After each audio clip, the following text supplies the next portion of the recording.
Our junior senator from the mighty state of Texas reaching out to us right now, and we're so glad to be able to speak with our Senator Ted Cruz. Ted, welcome back to the show. Man, I got to ask you about this genius proposal to seize all the money from El Chapo and put a down payment on the U.S.-Mexican border wall. But you got to explain to me, how does it work? Where is this money specifically, and how do we get it?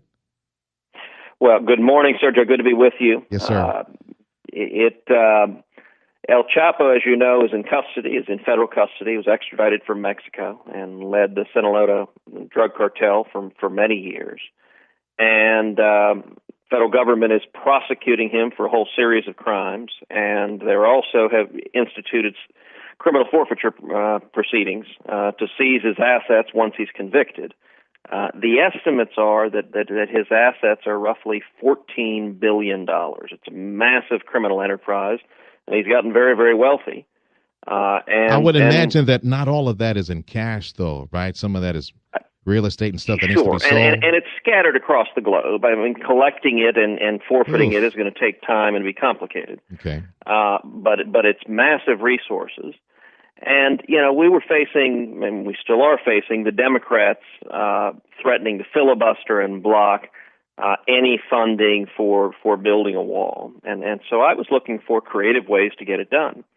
And when I noticed that his criminal assets were roughly $14 billion, and the estimates for the cost of building an effective wall range anywhere from $14 to $20 billion, there was a natural connection that occurred.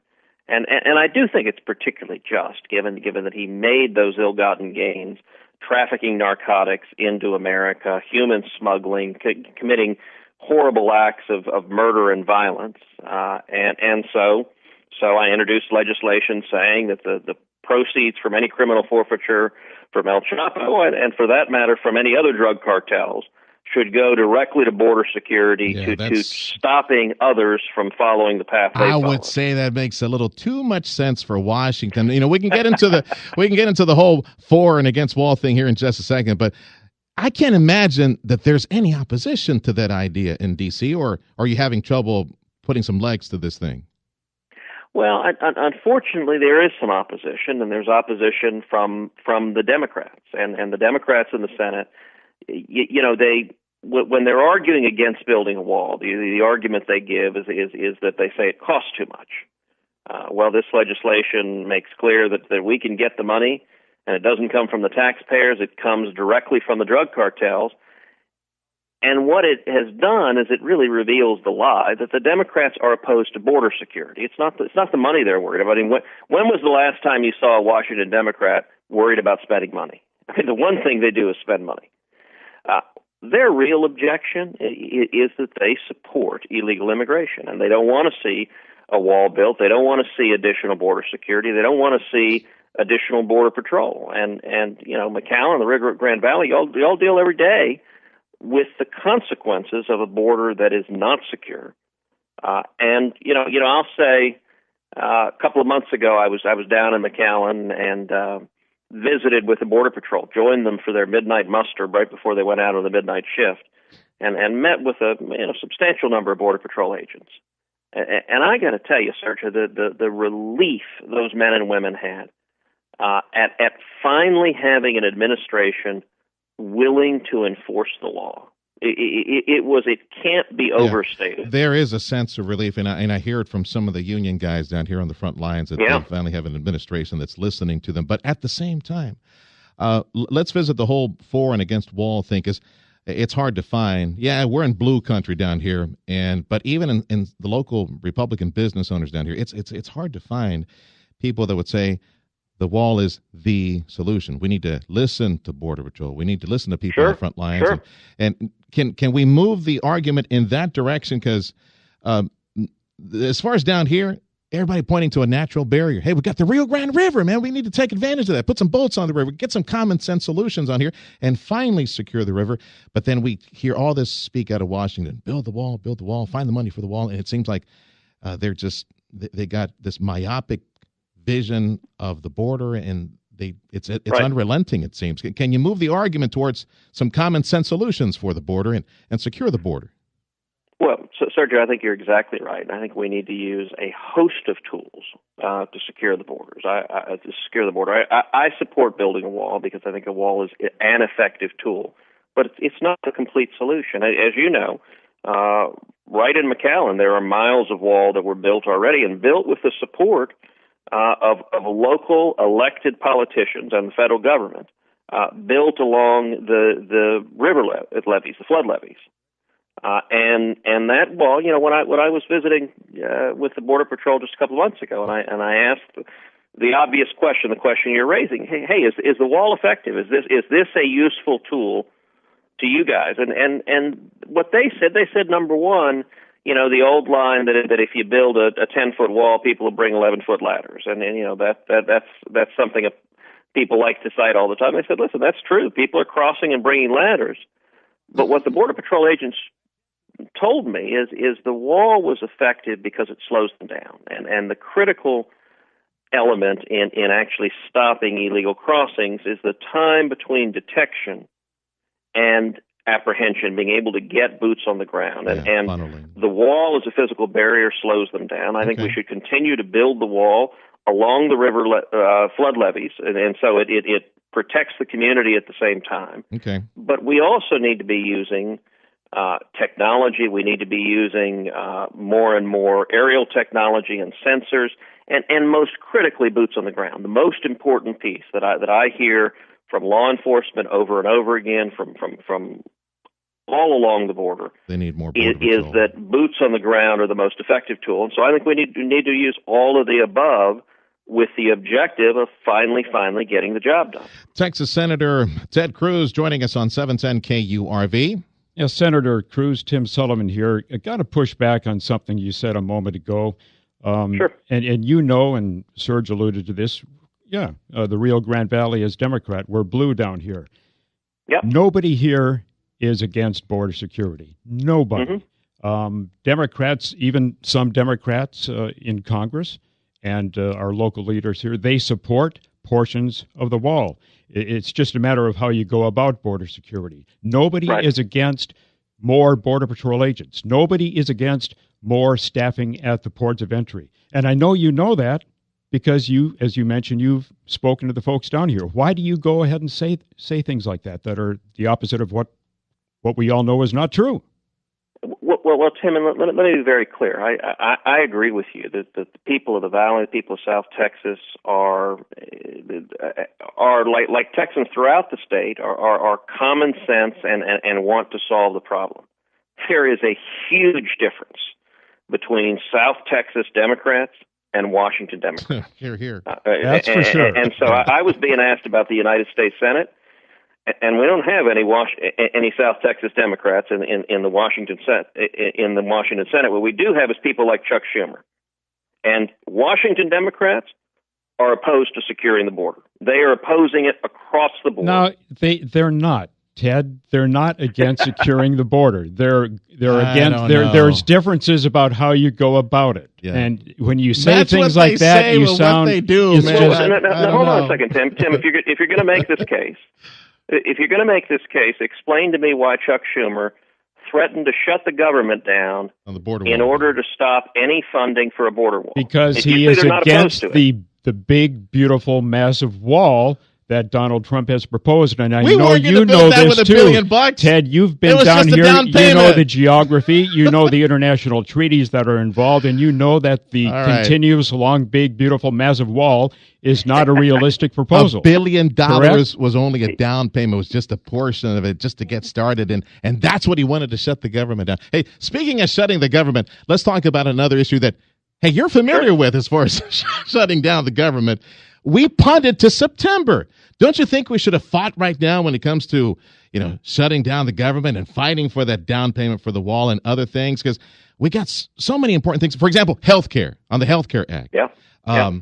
I was encouraged the other day when Rand Paul went golfing with Donald Trump and said, hey, maybe Donald Trump is starting to listen to some individual-based, market-based ideas, get in there.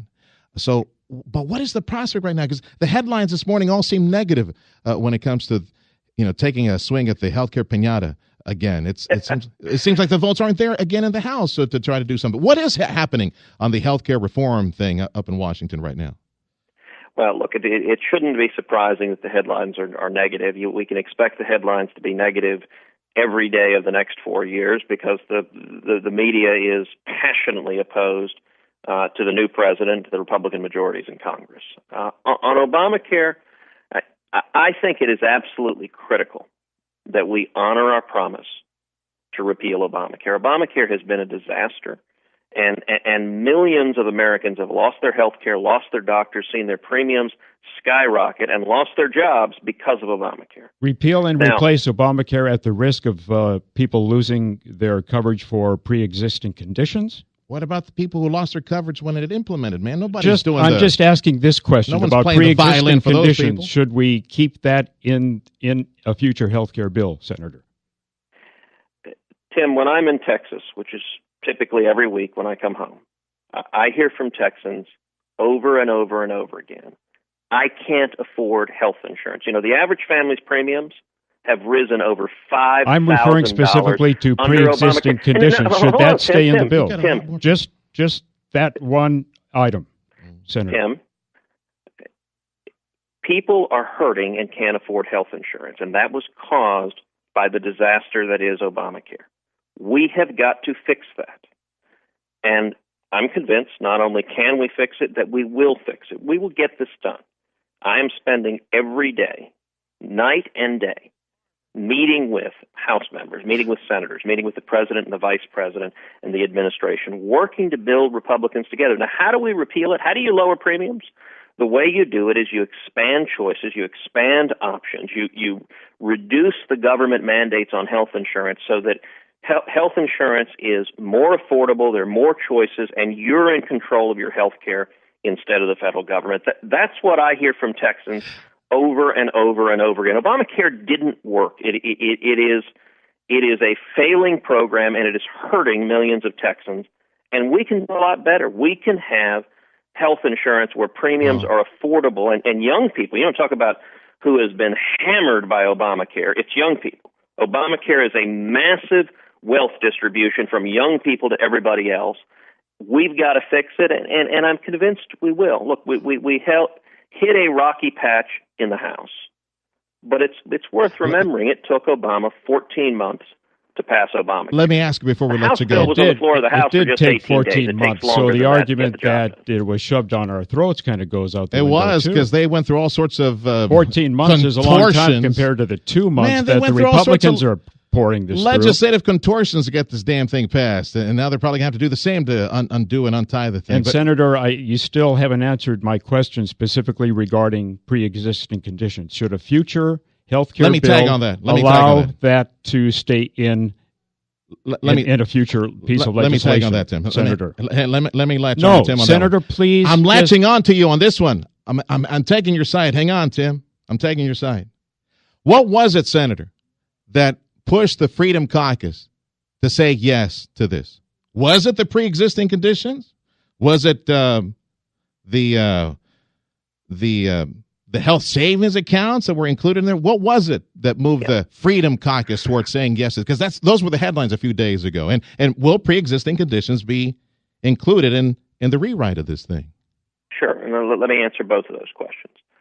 Look, of course there should be protections for pre-existing conditions. If you look at the legislation being considered in every version, there are protections for pre-existing conditions. There are protections, number one, that if you maintain continuous coverage, if you have health insurance and you get sick or you get injured, that your health insurance company can't jack up your premiums and can't drop you from coverage just because you get sick. Because the entire purpose of insurance is to protect you in the horrible event that you do get some terrible disease.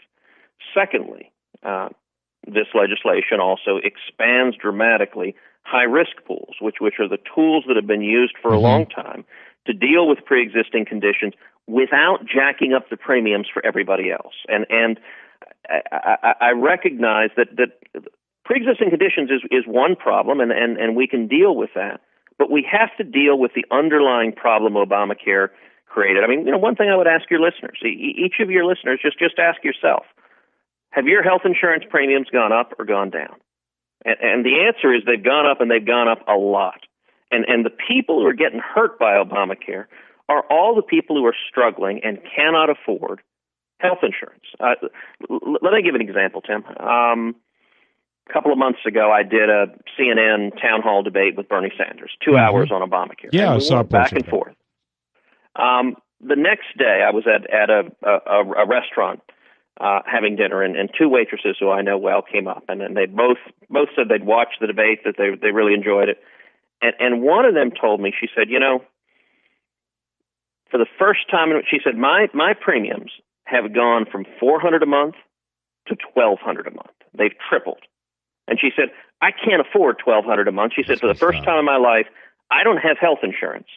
And she also said, for the first time in her life, the restaurant she works at had lowered her hours under 30 hours. She went online to the HR portal, and she was capped at 29.99 hours. She said, I don't have health insurance, and I'm scared.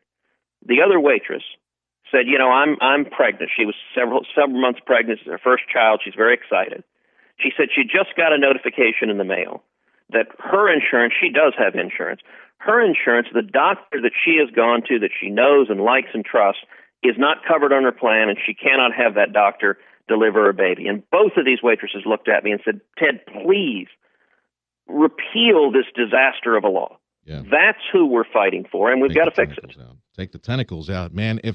If health care is as in demand, if not more, than tablets and cell phones and modern technology, there's something that can be done to take the government influence out of the pricing formula and allow individuals to make that choice. You keep fighting for individual liberty and keep fighting for that consumer choice up in D.C., Senator, and you preach exactly that message loud and strong. Thank you, Senator, for your time this morning. That is our junior senator from Texas, Ted Cruz, joining us on 710 KURV.